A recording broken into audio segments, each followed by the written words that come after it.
जरी म्हटलं तरी शिव नैवेद्य नाही घेतल्याने आपल्याला पाप लागतं. तसंच बिल्व वृक्ष आहे. बिल्व वृक्ष माहिती, बेलाचं झाड.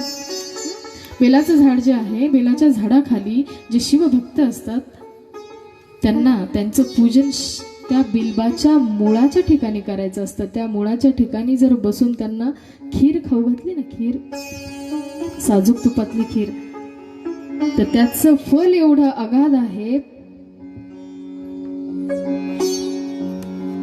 का तुम्हाला दरिद्री कधीच येणार नाही. पण असं शिवभक्त मिळणं कठीण आहे.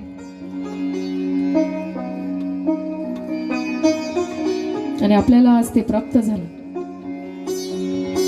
म्हणजे किती भाग्य आहे. आणि हे बेल जे आहे, सर्व जे तीर्थ आहे ते बिल्बाच्या मुळापाशी आहे. जेवढे काही तीर्थ आहे ते बिल्बाच्या मुळापाशी आहे. कारण बिल्बमुळी श्री अव्यय महादेवाचे लिंग जो पूजतो तो पुण्यात्मा अढळ शिवपद प्राप्त करतो. बिल्ब मुळातील जल जो मस्तकी शिंपडून घेतो तो तीर्थाचे स्नान करून घेतो. असं आहे बिल्ब मुळाचं महत्व आहे. बिल्ब मुळाचे गंध पुष्पादिकांनी पूजन करतो, त्याला शिवलोक प्राप्त होतो. म्हणजे बघा, ह्या शिवाला जे जे आवडतं त्या त्या गोष्टींनी त्याची जर पूजा केली तर शिवपदच प्राप्त होतं. कोणताही देव आपलं पद कोणाला देत नाही, कोणताच देत नाही. पण हे शिव जे आहे, इतका भोळा महादेव आहे आपला, का तो भक्ताला सर्व काही आपल्यावर न्योछावर करून देतो. सगळं काही आपल्यावर त्याचं देऊन टाकतो, स्वतःचं पद देऊन टाकतो. ही किती मोठी गोष्ट आहे. मग आपण अशा भगवंतावर प्रेम नाही करू का? लोकांना हे कळत नाही, आपल्या जिंदगीचा, आपल्या जीवनाचा काहीच भरोसा नाही, तरी हे शिवनामाला मुक्तात.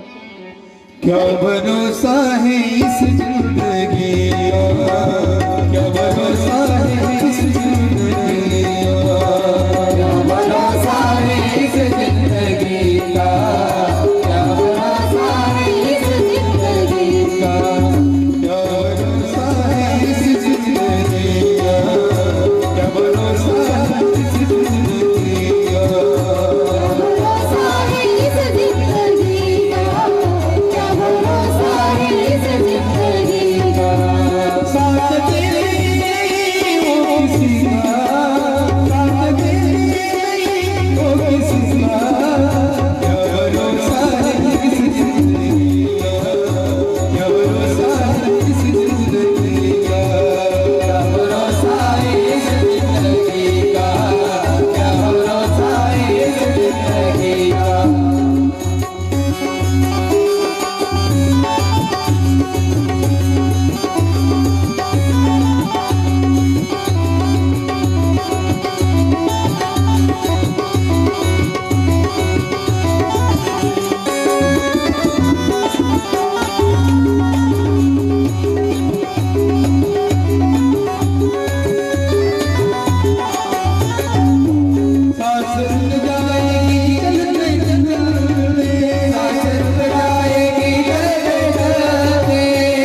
क्या भरोसा है इस जिंदगी, काय भरोसा आहे या जीवनाचा, काय भरोसा आहे.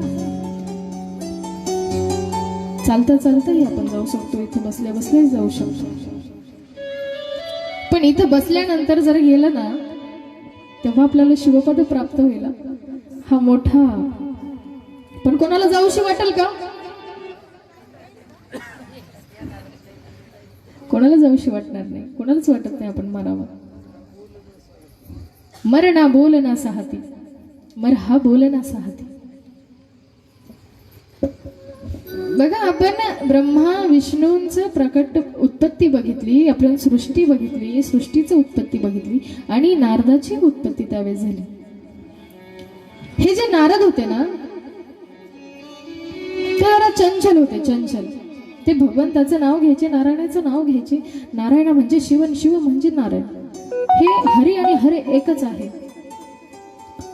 मग या नारद मुनींनी एक दिवस ठरवलं की आपल्याला तप करायचं म्हणून.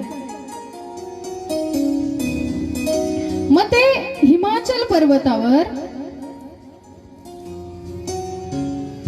पर्वतावर एक गुहा आहे, तेथे तप करण्यासाठी गेले. त्यांना असं वाटलं मी ब्रह्म आहे तर मला असं तप केलं पाहिजे. ब्रह्म समजून त्यांनी ब्रह्मासारखी समाधी लावली आणि तसं तप करण्यास सुरुवात केली.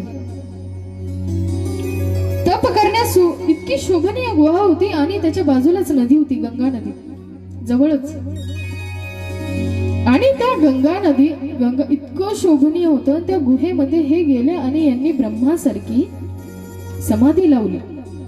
त्यांना स्वतः असं वाटलं की ते ब्रह्मा आहे.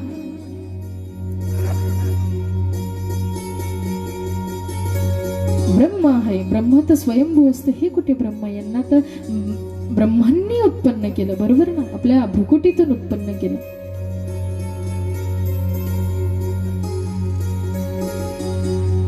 हे जे नारद मुनी तप करायला लागल्यानंतर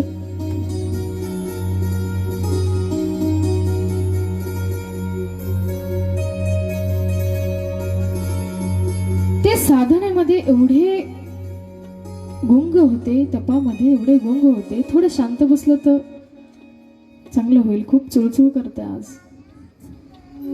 पहिल्या दिवशी ओळख नव्हती, दुसऱ्या दिवशी ओळख नव्हती, थोडी झाली, तिसऱ्या दिवशी थोडी झाली, चौथ्या दिवशी खूपच झाली का आता काही ऐकायलाच तयार नाही. सर्वांनी थोडं पुढे सरका. चला महिला मंडळ, चला इकडे या, इथे या साईडला या. चला, शिव आपल्या भेटीसाठी आले तर हे सगळं भरणार, हे शब्द खरे होते. आणि हे सर्व बाबांची साधना आहे, आपल्या मास्तर बाबांची. चला पुढे या, सरका पुढे, सरका पटकन.